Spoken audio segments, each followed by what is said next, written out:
Welcome all. We will be starting today from the Harvard Business Review points, that is a better way to map brand strategy. Innovation should create value for customers. So in today's age, it takes a lot of efforts to build innovation and the ideas which are required for that and to perceive them. So brand's position is based on two attributes. And which are these two attributes? Two attributes are perceived reality, centrality, and distinctiveness. Now, when I talk about the perceived centrality, how representative it is of its category. That is, example, a leader of the class is the representative of its entire team. So, how is he?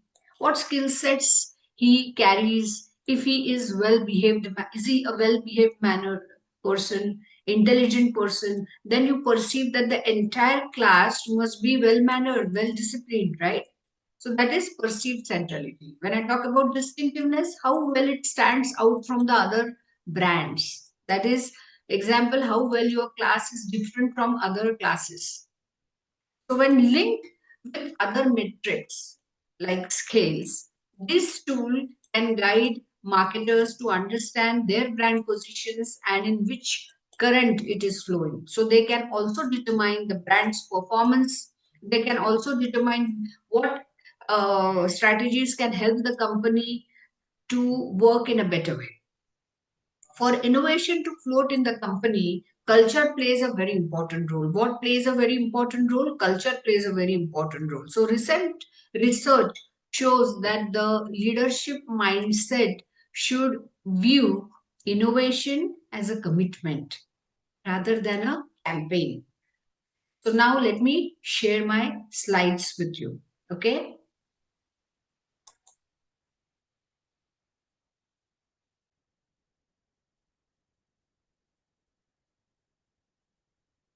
The goal is to develop the personal mindset and the organizational culture that deal disruptive innovation as a core value, as a core value. And B is practice persistent innovation as a core methodology and produce breakthrough innovations. So there are different types of innovations, which are the efficiency innovation, ideas contribute to small improvements, evolutionary innovation, ideas that suggest significant improvements to what is already present in the system, revolutionary innovation, ideas that represent large scale improvements that can change the entire direction of the organization or industry in a big way. When I talk about disruptive innovation, it is highly discontinuous and revolutionary in nature. Example, Toyota. I'll give you the example of Toyota brand here. Example, a Toyota, a Japanese car manufacturer, heavily defeated the competitors of the big American automobile sector in the lowest segments of the cars with the launch of their model Corona in 1960s, right? So this model was specifically designed for the mid-income people. Okay, mid-income people, it was designed, and soon Corona became the fastest selling car, gaining popularity in the market. So looking at the whooping profits of Toyota, other Japanese companies like Honda, Nissan also decided to enter the segment and started competing with Toyota. So Toyota soon used the next level strategy. What strategy it used? It used the next level strategy and entered the upper segment of car models for higher end customers. For higher end customers, what like Toyota Camry, Toyota Corolla, Tercel, Fortuner.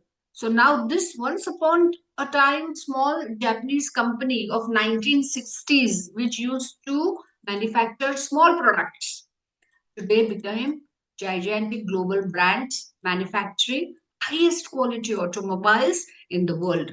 So here Toyota innovated a new growth market through its disruptive innovation. However, each organization functions in different patterns. Everybody doesn't function on the same level, same platform, right?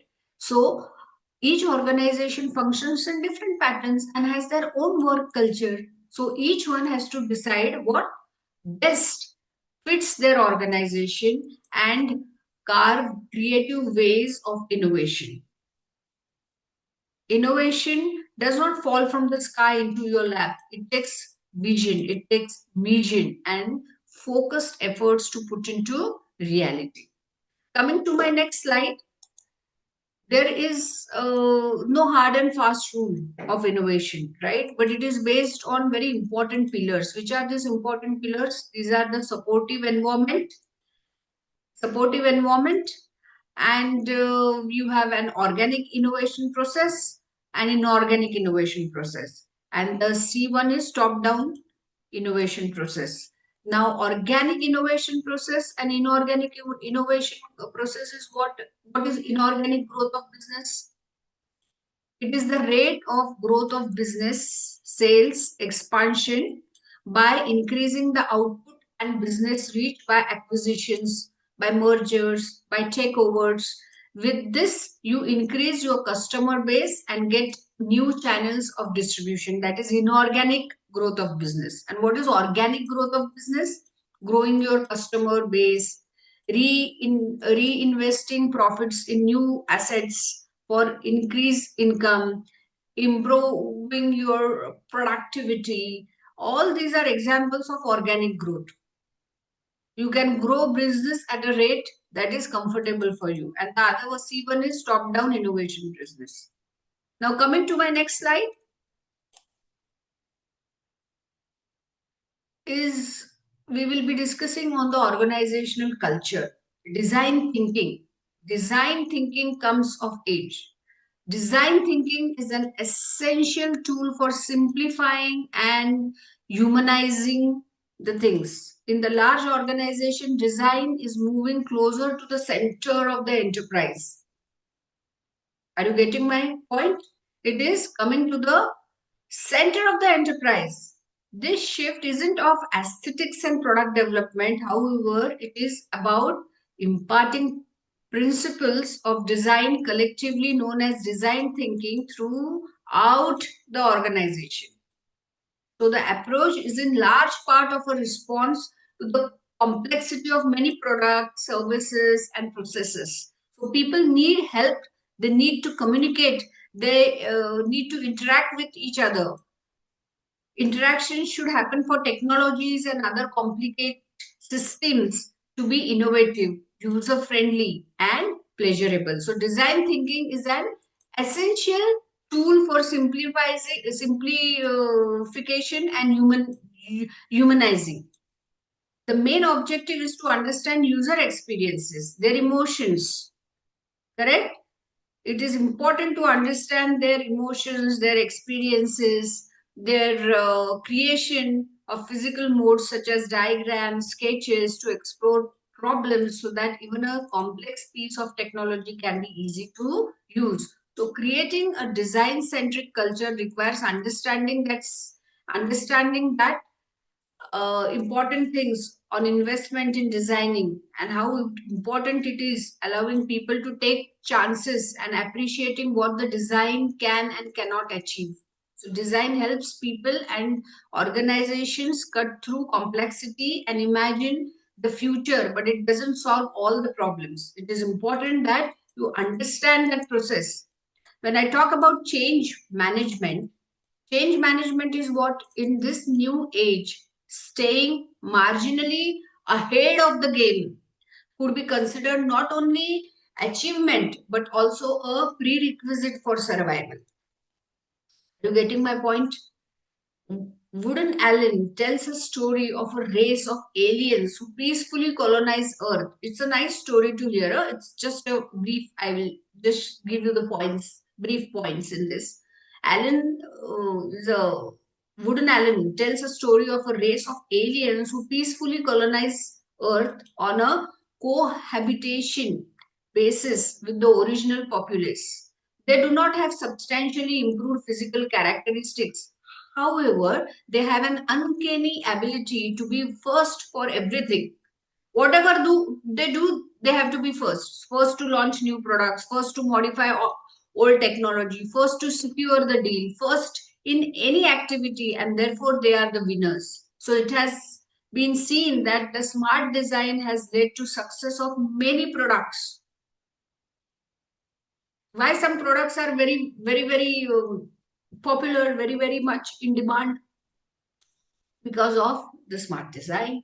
Effective design is behind the fast moving commercial goods. So companies started concentrating on hiring designers to work on their hardware by making more smarter look of the device, more smarter look of the device, and making devices user friendly.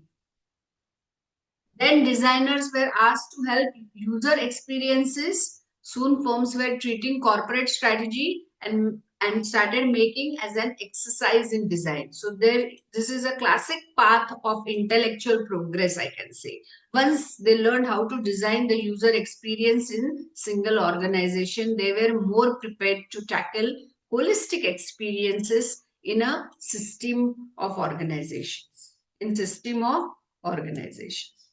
Now I will discuss some nice examples of innovation, how Samsung became a design powerhouse quickly. In short, until 20 years ago, South Korea's Samsung Electronics manufactured inexpensive, initiated electronics for other companies. Its leader valued speed, scale, and reliability. After all, in the organization, few designers were spread in engineering and new product units and had less importance that emphasized efficiency and engineering rigor. Then in 1966, Lee Kun-hee, the chair of Samsung Group, grew frustrated by company's lack of innovation and concluded that in order to become a top brand, Samsung needed expertise in design. What it needed? It needed an expertise in design, which he believed would become the ultimate battleground for global competition in the 21st century. So he set out to create a design focused culture that would support world class innovation. That would support world class innovation. But shifting to an innovative focused culture without losing an engineering edge is not simple matter. It's a very tedious thing. It involves managing a number of practical real life tensions. So Samsung's success is making this shift stems from a single early decision to build design competency in house. To build design competency in house rather than import it. Important point I have told you. So here we see a classic case of Samsung where a group of existing designers, engineers came together and creatively overcame internal resistance by developing or by deploying the same tools they used in pursuing innovation, empathy, visualization, and experimentation in marketplace. I repeat the same thing. Samsung used a group of existing engineers. They used a group of existing designers. They all came together creatively and they overcame the internal resistance. That is, the change management was necessary, right? So they overcome that internal resistance by deploying the same tools, by using the same tools, but reinventing it. They used in pursuing innovation, they used visualization, empathy, experimentation in the marketplace. That's how Samsung created a place for itself. Next wonderful example I would like to narrate is of Indira Nui. Indira Nui turned design thinking into strategy. How she did that? How she did that? CEO Indira Nui believes that each Pepsi company product must engage customers directly so they can fall in love with it, right? So they can fall in love with it. So in 2013, she hired a renowned designer, Marco Porcini, as Pepsi's chief designer officer. According to Nui, designing involves everything the computer does, from product creation, the look of the showroom shelf, to the feel of the customer, how the customer react with the product after they buy it. In Pepsi Inspired, let's take the quick example. In Pepsi Spire, the touchscreen fountain machine gives consumers visual experience of watching flavors getting added to a beverage before the finished product is dispensed. How beautiful it is, right? How nice it is. So, what she did, the designer, what it did in Pepsi Spire, the touchscreen fountain machine gives consumers a visual experience of watching the flavors getting added to a beverage before the finished product is dispensed. Mountain Dew Kickstart, with its slim can, higher juice content, how calories as a product customers can walk and talk. Besides this, Indira Nui feels that designing or the way how a product looks is one part. But besides this, Pepsi company has delivered great shareholder value. Great shareholder value. So these are the brilliant examples of innovation, that is design powerhouse and Pepsi. There are no strategy of design thinking. Next, I come to the ANSOF's innovation ambition matrix. Innovation ambition matrix. Okay, it's a diagrammatic representation feasible to understand. Quickly, I will draw the diagram.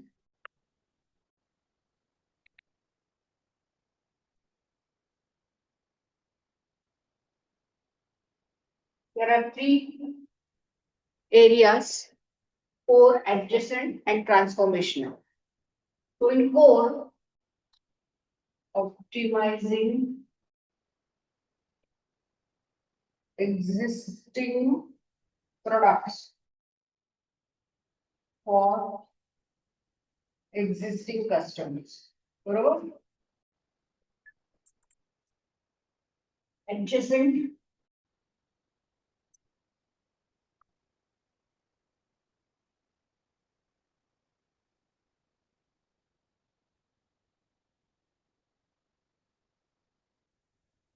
new to the business. Okay, new to the company, new to the business.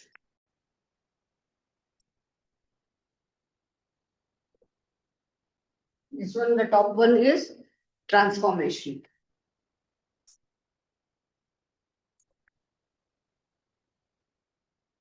Developing breakthroughs by inventing new things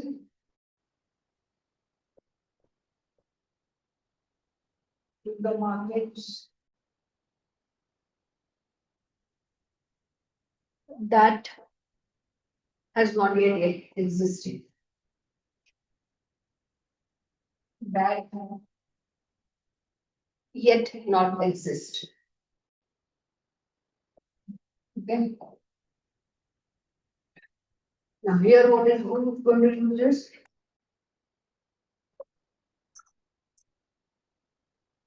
Use existing products and assets.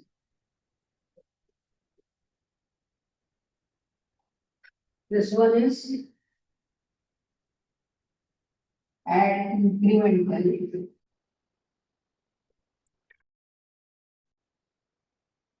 and assets.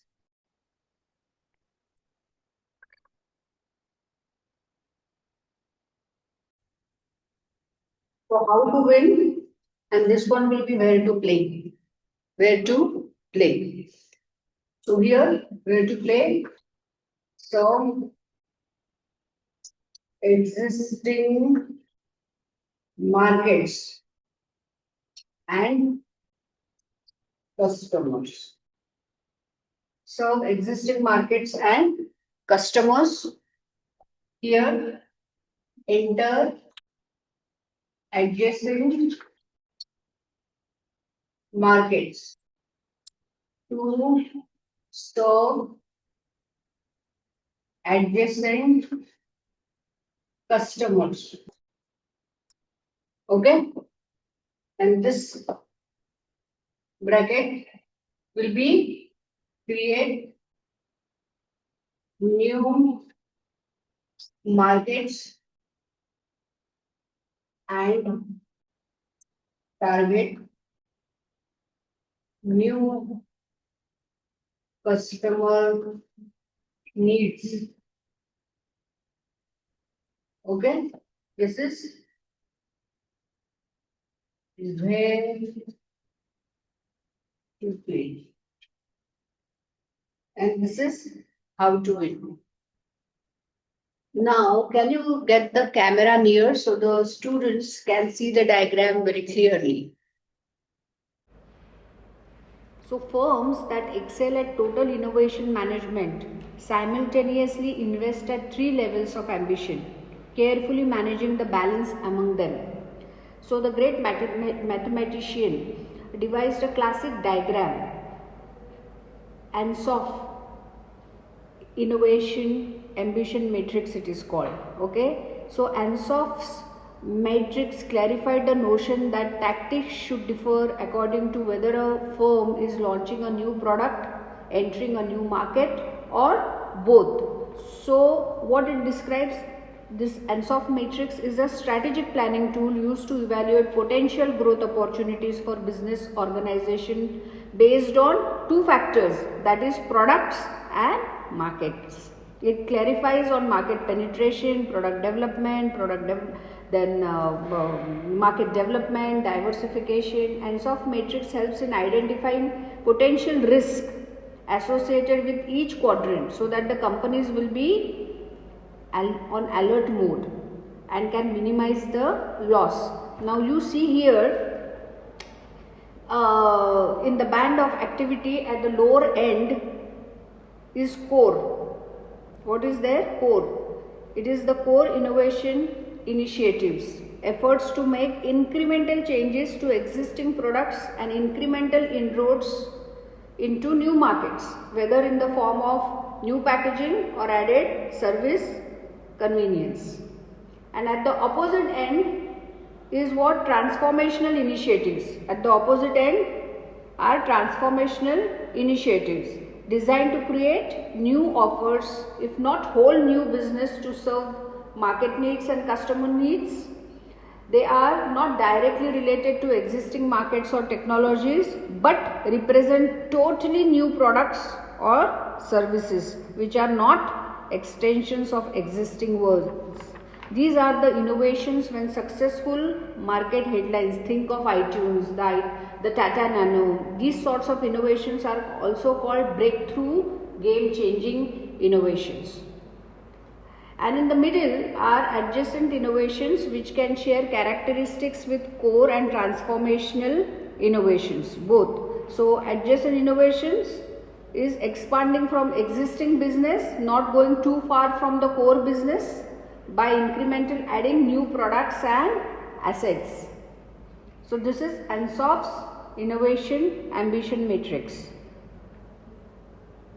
Now here in we can give you plenty of examples when examples like Nike for market penetration, Tesla for market development, Apple for product development, and what we can give, Amazon for diversification. So these examples illustrate how companies can expand by either targeting existing markets with existing products, that is penetration, new markets with existing products, that is market development, and existing markets with new products, that is product development, or new markets with new products, that is diversification. That is diversification. You follow?